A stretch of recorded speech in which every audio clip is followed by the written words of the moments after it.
You're introduced to someone new. You exchange pleasantries, share a firm handshake, and lock eyes. You nod politely, signaling engagement. But just 2 minutes later, your mind hits a wall. The face is crystal clear. The outfit, the setting, even the specific, nuanced details of your conversation, they're all there, playing in high definition. But their name? It's completely gone. Vaporized. You're left standing there, suddenly feeling like an imposter, wondering, what is actually wrong with me? Am I just not paying attention?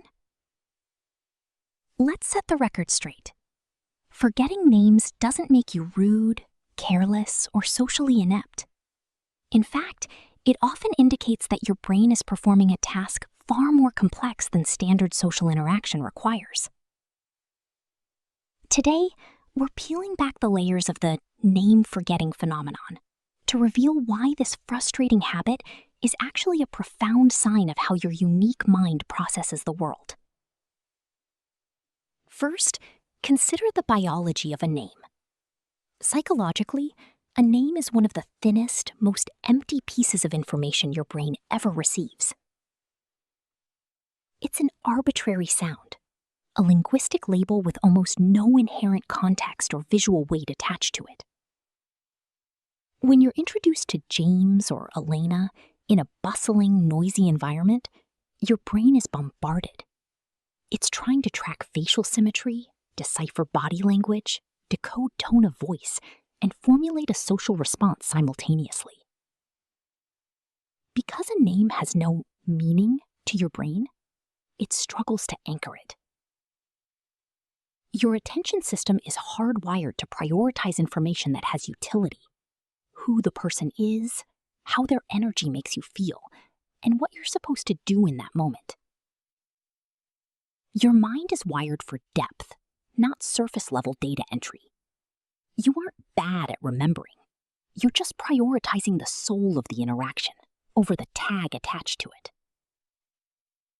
Then there is the silent thief of memory: social cognitive load. Think about where most introductions happen. High-pressure networking events, crowded parties, or fast-paced office hallways. Your brain is a supercomputer trying to process 1,000 variables at once. The noise, the movement, the need to project confidence, and the fear of saying the wrong thing. This social load quietly hijacks your working memory. When someone says, "Hi, I'm Chris," your brain hears it, but it doesn't pin it down because it's busy managing internal micro-anxieties. Do I look awkward? What's my next move? Is my smile reaching my eyes? You aren't being disrespectful. You are simply multitasking under immense pressure. The name gets dropped because your brain is focused on the higher stakes task of navigating the social environment safely. Furthermore, many of you who struggle with names are actually high-level pattern readers. You're the person who can recognize someone from 5 years ago instantly, but you still have to list 3 possible locations: the gym, the old office, a friend of a friend, to confirm who they are. Your brain excels at mapping visual and situational patterns. It creates a spatial map of your experiences. Names, however, refuse to fit into these patterns. They are, by definition, random.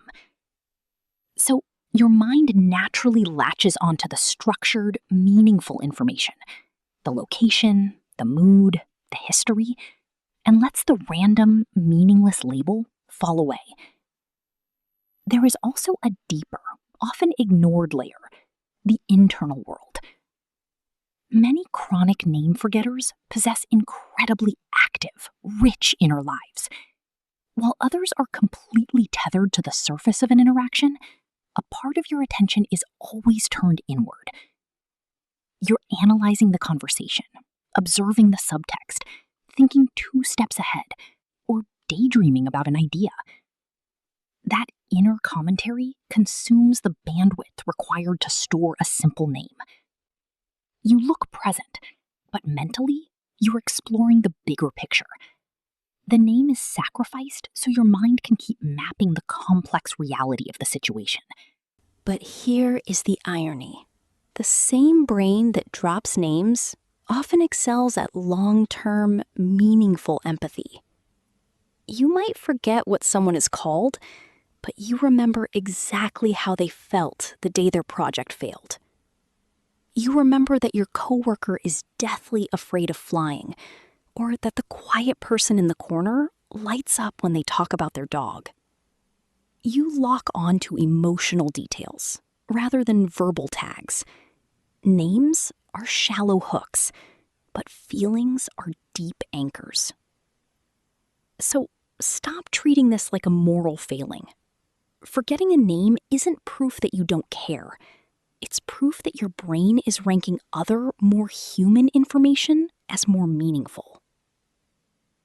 When you stop attacking yourself for this, you actually clear up the cognitive space to be more present.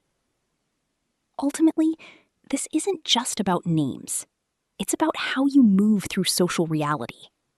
Some people are natural label keepers. Others, like you, are emotional archivists and deep pattern observers. You don't have to become someone else. You just have to understand your unique wiring.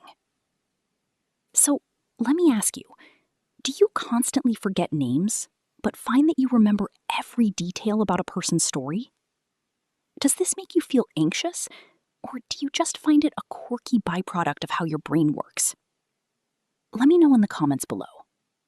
If this helped you see your mind a little differently, hit subscribe and turn on notifications so you don't miss our next deep dive into the hidden mechanics of your brain.